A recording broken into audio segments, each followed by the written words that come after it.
नमस्कार दोस्तों। I hope आप अच्छे होंगे, पढ़ाई अच्छे से चल रही होगी। दोस्तों, जैसा कि आयोग द्वारा 29 जून प्रस्तावित डेट यूपीपीसीएस मेंस की पहले से घोषित हो चुकी है। तो दोस्तों, मैं कुछ बात करूंगा यूपीपीसीएस मेंस के बारे में, जो कि बहुत ही आवश्यक कुछ बातें हैं जिनका ध्यान रखना हर एस्पिरेंट के लिए बहुत ही ज़रूरी है, ख़ास तौर से उनके लिए जो पहली बार एग्ज़ाम दे रहे हैं मेंस का। दोस्तों, मेंस एग्ज़ाम एक ऐसा एग्ज़ाम है, यही तय करेगा कि आपका चयन किस पद पर होगा और आपका चयन होगा या नहीं होगा। जैसा कि आप लोगों को पता है कि प्रीलिम्स परीक्षा सिर्फ एक छिटनी वाली परीक्षा होती है, बाकी मेन हमारा क्या पद होगा, क्या हमें रैंक मिलेगी, ये हमारी मेंस परीक्षा तय करती है।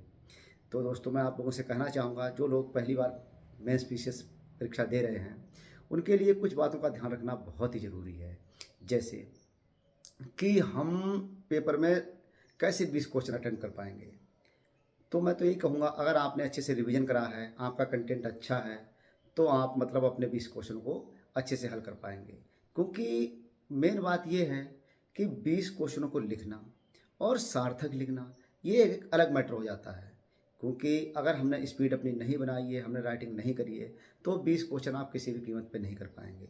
कुछ लोग सोचते हैं कि अभी क्या तैयारी करना, अभी क्या लिख लेंगे, वहाँ तो सभी लिख लेंगे क्योंकि हमारे पास जब प्रेशर होगा तो हम कर लेंगे। दोस्तों, हाँ, होता है, प्रेशर से आप कर लेंगे, मगर एक रिवीजन अभ्यास बहुत ज़रूरी है। अगर हमें अभ्यास नहीं होगा तो हमारे किसी भी काम में परफेक्शन नहीं आएगा।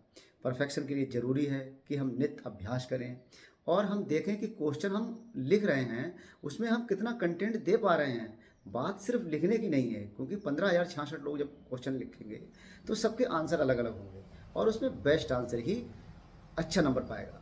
तो हमें ये ध्यान रखना है कि अगर हमने कहीं ना कहीं अभ्यास नहीं करा है तो हम क्वेश्चन को उतने अच्छे से डील नहीं कर पाएंगे। जब हम डील नहीं कर पाएंगे और हमारे अगर 2 क्वेश्चन छूट गए तो हम बहुत लोगों से पीछे हो जाएंगे। दोस्तों, मैंने देखा है कि जब पहली बार मैंने एग्ज़ाम दिया था मेंस का, तो मेरे 2 क्वेश्चन 3 क्वेश्चन छूट गए थे, क्योंकि मुझे लगा ही कि मैं कर लूँगा, बट हम नहीं कर पाए। हाँ, धीरे धीरे फिर क्या होता है, पहले पेपर के बाद जब दूसरा पेपर होता है तो हमारी स्पीड ऑटोमेटिक बढ़ जाती है और फिर हम थोड़ा उस माहौल में ढल जाते हैं। हमारे दिमाग में होता है कि हमें 20 क्वेश्चन करने ही करने हैं। तो आप ये इंतज़ार ना करें कि दूसरे पेपर में जाके आप मतलब अपने को मोमेंटम में लाएँ। पहले से ही अच्छे से प्रयास करें, राइटिंग करें और इस पेपर को आप हौवा ना समझें, क्योंकि आपको आता सब कुछ है। मगर हमें ये ध्यान देना है कि पेपर में आखिर वो पूछ क्या रहा है, क्योंकि बात एक क्वेश्चन की नहीं होती है। क्वेश्चन में उसमें सब, जैसे उसने कुछ पूछा तो उसमें सब हेडिंग क्या होंगी, उन सब हेडिंग्स में हमें मैटर कौन सा देना है। क्योंकि हमें कुछ ऐसा वैसा नहीं लिख देना है कि हम कुछ भी लिख देंगे तो हम नंबर पा जाएंगे। ये एग्ज़ाम ऐसा नहीं है कि आपने कुछ भी लिख दिया आप नंबर पा जाए।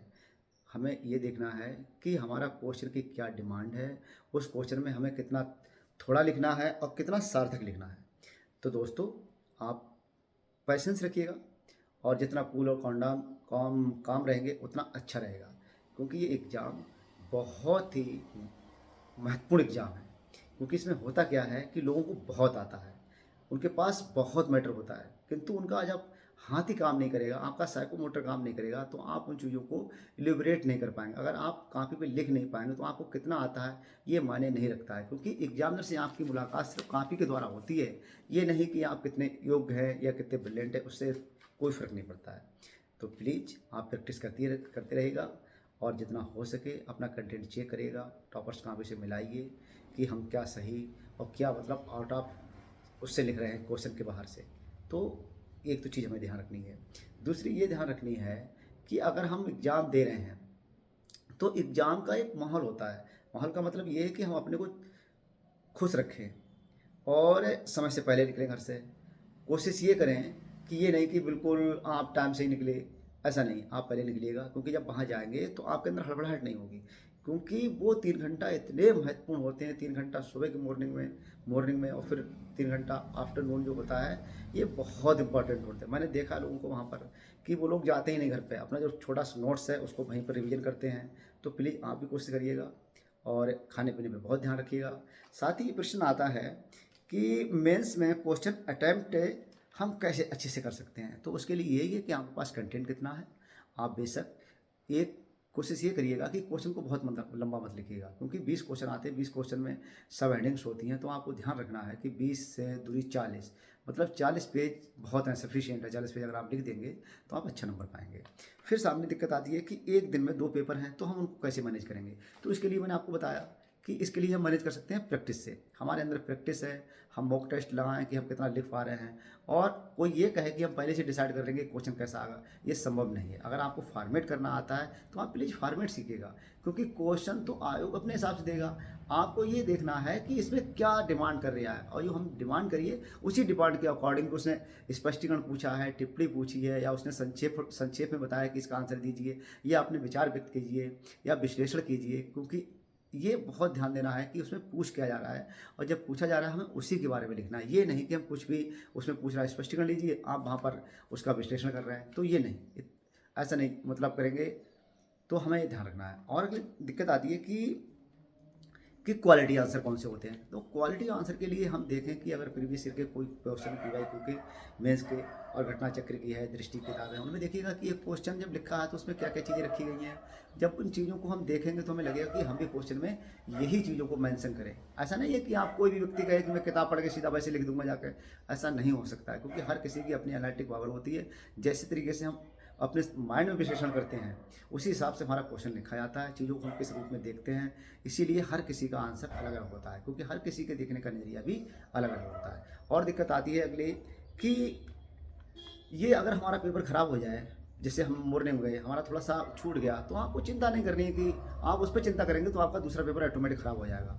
क्योंकि आप जब आफ्टरनून वाला पेपर देने जाएंगे तो आपको ध्यान नहीं रखना है कि मॉर्निंग वाला अगर हम पेपर दे आए तो हमें ज़्यादा नहीं सोचना है, हमें अपने अगले वाला पेपर के बारे में सोचना है कि हमें ये पेपर बहुत अच्छे से करना है।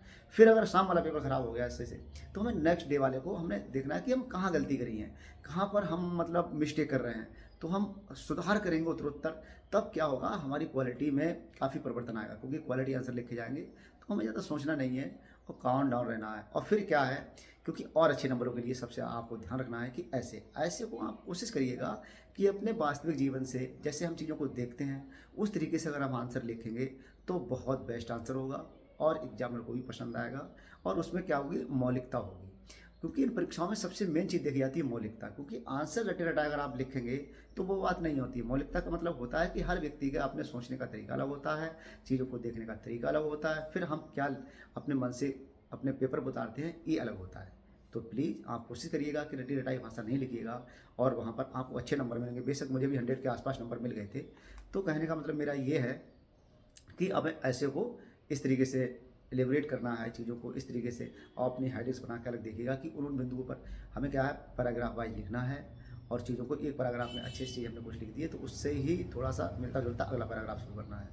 फिर ध्यान, और हमें ध्यान क्या रखना है कि हमें हिंदी पर बहुत, जनरल हिंदी का जो पेपर होता है वो हमें बहुत अच्छे नंबर दिलवा सकता है, क्योंकि उसमें नंबर बहुत नहीं कटते हैं अगर हमें चीज़ें अच्छे से आती हैं। उसमें दिक्कत आती है जो इंग्लिश मीडियम के स्टूडेंट होते हैं उनके लिए बहुत दिक्कत आती है। हिंदी मीडियम वालों के लिए उसमें मुझे नहीं लगता कोई दिक्कत आए, क्योंकि उसमें हम देखते हैं कि उसमें बर्तनी आती है और बर्तनी के साथ साथ मुहावरे होते हैं। तो मुहावरे हैं, बर्तनी है और उपसर्ग है, प्रत्यय है। अगर हम PYQ को देख लेंगे अच्छे से तो हमें शब्द ज्ञान प्रयोग और शासकीय पत्र वगैरह ये तो हमें फिर से प्रैक्टिस करनी पड़ेगी कि हाँ इनके लिए किस तरीके से लिखना है और बेस्ट आंसर कैसे करके लिखना है, कि हम शासकीय पत्र लिख रहे हैं, अशासकीय पत्र लिख रहे हैं और परिपत्र लिख रहे हैं। तो इनमें हमें बहुत ध्यान रखना है कि किस तरीके से हमको इसको लिखना है। बाकी हाँ मुहावरे हैं, प्रत्यय हैं, उपसर्ग हैं और लोकोक्तियाँ हैं। अगर हम प्रीवियस PYQ के अगर क्वेश्चनों को कहीं एक जगह मतलब अभी तक आए हैं उनको हम एक जगह लिख के अगर उनको याद करेंगे तो मेरे हिसाब से 60% आपका वहीं पर पूरा सिलेबस हो जाएगा। तो दोस्तों आपको ध्यान रखना है, बिल्कुल किसी भंवर में नहीं पढ़ना है, चीज़ों को जितना अच्छे से पढ़ा है, क्योंकि आपने चीज़ों को बहुत अच्छे से पढ़ा है। क्योंकि अगर अच्छे को चीज़ें से नहीं पढ़ा होता तो आप शायद प्री क्वालिफाई नहीं कर पाते। आपने देखा कि 2024 का प्री एग्ज़ाम इतना टफ आया कि वाकई ये पेपर ही बहुत टफ था। इसमें क्या है कि अच्छे अच्छे लोग धराशायी हो गए। तो प्लीज़ अपने ऊपर विश्वास रखिएगा।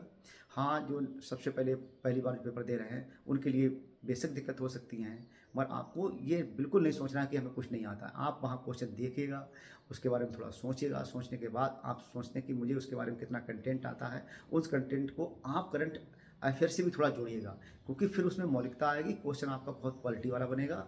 तो प्लीज़ आप काम रहिए, कूल रहिए, जितना आप काम और कूल रहेंगे उतना अच्छा पेपर होगा। Best of luck, thank you.